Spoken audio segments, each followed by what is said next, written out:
Slick back. No, slick back. That's what I said. Slick back. No, nigga, I'm a pimp named Slick back. Pimp named Slick back. Pimp named Slick back. Nigga, are you deaf? I'm a pimp named Slick. Assalamualaikum warahmatullahi wabarakatuh. Di sini saya akan memaparkan dari modul ajar IPAS kelas 4 fase B.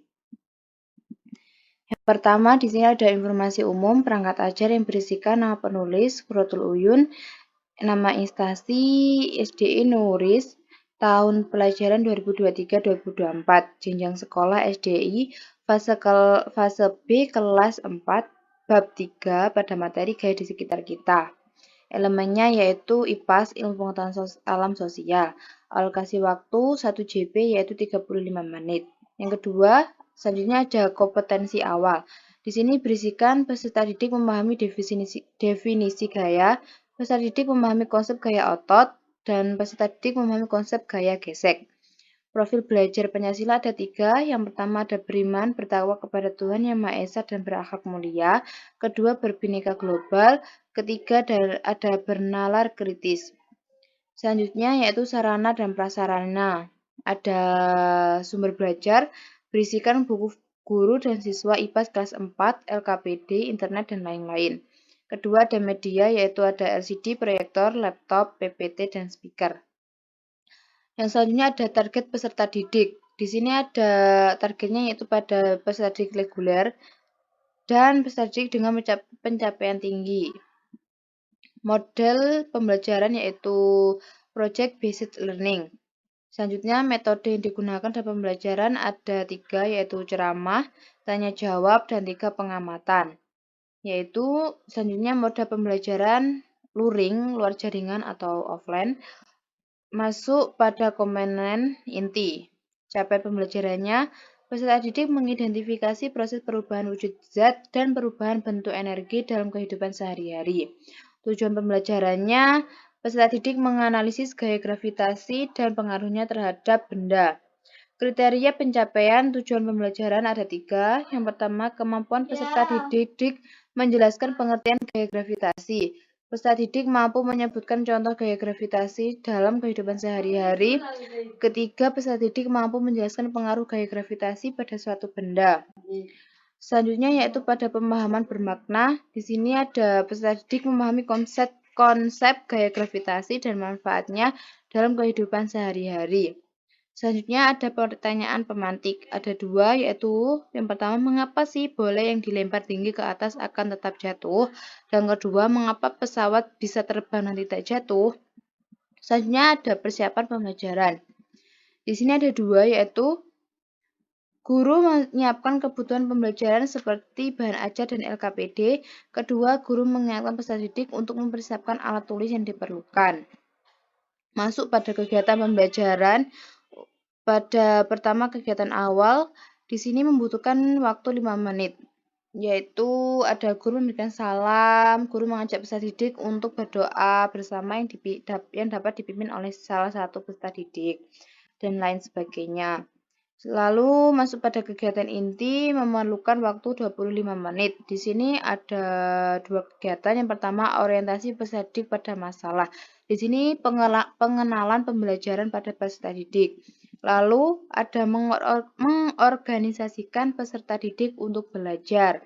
Di sini guru membagi beberapa kelompok yang masing-masing terdiri dari 4-5 orang.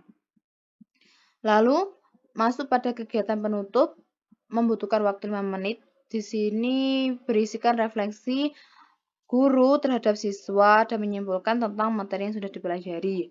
Selanjutnya ada refleksi peserta didik. Lalu pada yang terakhir ada asesmen. Di sini ada 3 asesmen. Yang pertama diagnostik berupa pertanyaan pemantik tersebut di atas dan tanya jawab. Kedua, penilaian formatif berisikan kompetensi sikap, observasi, dan tanya jawab, penilaian kompetensi keterampilan. Yang ketiga yaitu penilaian sumatif. Selanjutnya kegiatan remedial dan pengayaan. Terus ada glosarium. Lalu ada lampiran. Di sini ada lampiran materi, lembar kerja kelompok, rubrik penilaian kerja kelompok, dan lembar evaluasi. Masuk pada lampiran pertama, yaitu ada materi, berisikan materi-materi yang membahas tentang gaya di sekitar. Lalu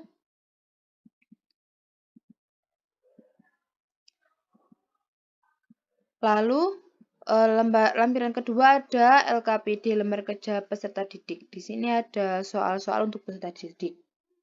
Itu tadi pemaparan sedikit dari modul kelas 4 fase B.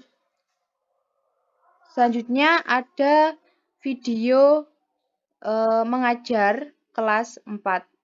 Mari kita simak. Assalamualaikum warahmatullahi wabarakatuh. Waalaikumsalam warahmatullahi wabarakatuh. Bagaimana kabarnya anak-anak? Alhamdulillah, luar biasa. Allahu Akbar. Yes.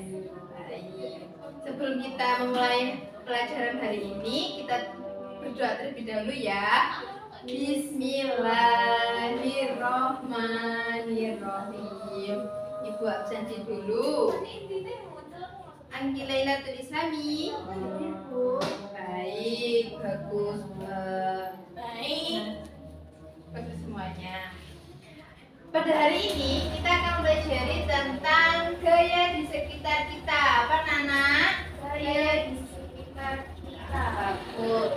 Pertama-tama langsung saja. Apa sih yang dimaksud dengan gaya? Ada yang tahu? Gaya merupakan interaksi pada benda dalam bentuk tarikan maupun dorongan.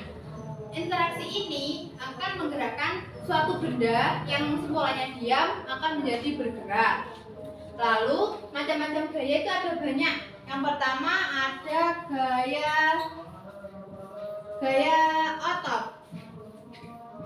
Apa sih yang dimaksud dengan gaya otot? Ada yang tahu? Gaya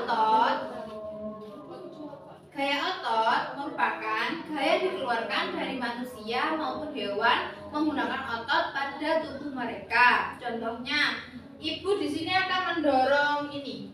Ada kursi, ibu mendorong kursi ini. Ini juga termasuk dari gaya otot. Selanjutnya ada gaya gesek. Kok bisa disebut gaya otot, Bu? Karena kita mendorong kursi ini pakai otot, pakai tenaga, gitu ya. Selanjutnya gaya gesek. Gaya gesek merupakan gaya berlawanan arah dengan arah gerak benda. Contohnya ini juga. Ibu di sini ada kursi. Kursinya saya dorong. Ini ada gesekan antara permukaan kursi dengan permukaan lantai. Ini termasuk juga gaya gesek.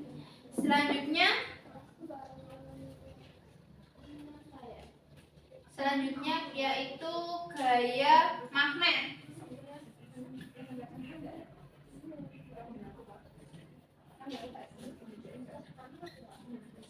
Gaya magnet merupakan bentuk gaya yang memiliki kemampuan menarik benda yang bertahan khusus yang ditimbulkan akibat adanya magnet di dalamnya. Selanjutnya ada gaya pegas.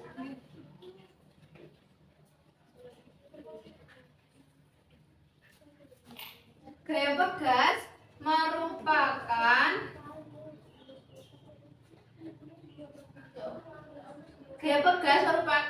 gaya diberikan pegas saat ditekan atau ditarik oleh benda yang diikatkan pada pegas tersebut.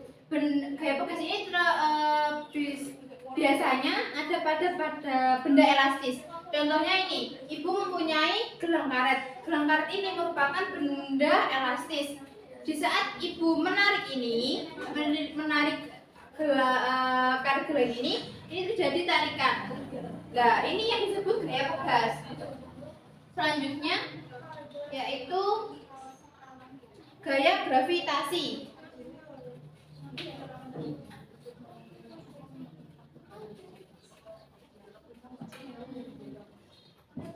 Gaya gravitasi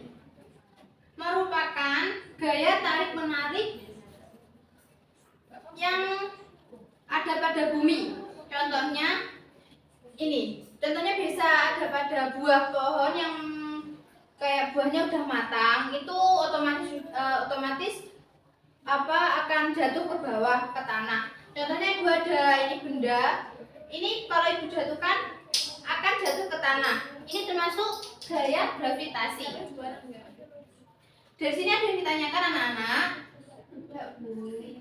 Bagus. Selanjutnya ibu akan memberikan soal tentang gaya. Di sini ibu ada soal untuk menguji pemahaman kalian. Ayo Mbak Anggi maju ke depan. Jodohkan mana yang termasuk gaya magnet, gaya gravitasi, pegas, otot, dan gesek.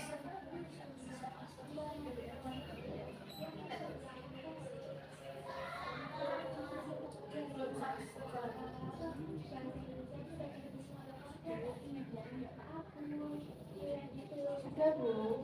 Jelaskan Mbak Anggi. Di sini ada pendorong kencang yang meja itu berarti gaya otot. Terus bola jatuh itu termasuk gaya gravitasi. Kalau kompas itu gaya magnet. Terus di sepeda itu gaya gesek. Jam gaya magnet. Good job. Yeay. Terima kasih Mbak Anggi. Baik, dari sini ada yang ditanyakan pembelajaran hari ini. Jadi, pembelajaran hari ini kita membahas apa? Gaya. Apa yang dimaksud dengan gaya? Dorongan atau tarikan yang akan menggerakkan suatu benda. Apa saja jenis gaya? Ada apa saja? Gaya magnet, gaya gravitasi, gaya pegas, gaya otot, gaya gesek. Baik, itu tadi pembelajaran pada hari ini. Semoga bermanfaat. Cukup sekian. Wassalamualaikum warahmatullahi wabarakatuh. Waalaikumsalam warahmatullahi wabarakatuh. Selanjutnya ada analisis dari video pembelajaran yang tadi sudah ditayangkan, yaitu yang pertama ada kelemahan dan kelebihan micro teaching. Kelemahannya yaitu masih banyak bahasa Indonesia yang kurang tepat, kurangnya interaksi langsung bersama peserta didik, dan kelebihannya yaitu menggunakan metode yang menarik. Yang kedua, menggunakan teori psikologi. Teori yang saya terapkan yaitu teori kognitif, di mana dalam teori kognitif ini mengatakan bahwa belajar itu dihasilkan dari proses persepsi, kemudian membentuk hubungan antara pengalaman yang baru dan pengalaman yang lama. Kelebihannya yaitu pertama, memudahkan siswa untuk memahami materi belajar. Kedua, siswa menjadi mandiri dan lebih kreatif. Kelemahannya yaitu teori ini belum bisa digunakan pada tingkat pendidikan dan teori ini susah diterapkan pada pendidikan tingkat lanjut. Yang ketiga yaitu umpan balik pendekatan teknik pembelajaran. Yang pertama, pendekatan konstruktivisme, di mana guru bertugas sebagai fasilitator dan pembimbing siswa dalam mendapat informasi pengetahuan. Dan teknik pembelajaran yang lebih aktif dalam pembelajaran ini yaitu individu itu sendiri, yaitu siswa itu sendiri. Selanjutnya, evaluasi aspek psikologi dan sosial. Aspek psikologi dalam pembelajaran meliputi inteligensi, minat, sikap, motivasi, dan aktivitas serta kreativitas yang timbul atau berkembang dalam proses pembelajaran. Itu tadi video dari saya, pemaparan sedikit. Kurang lebihnya saya mohon maaf. Terima kasih.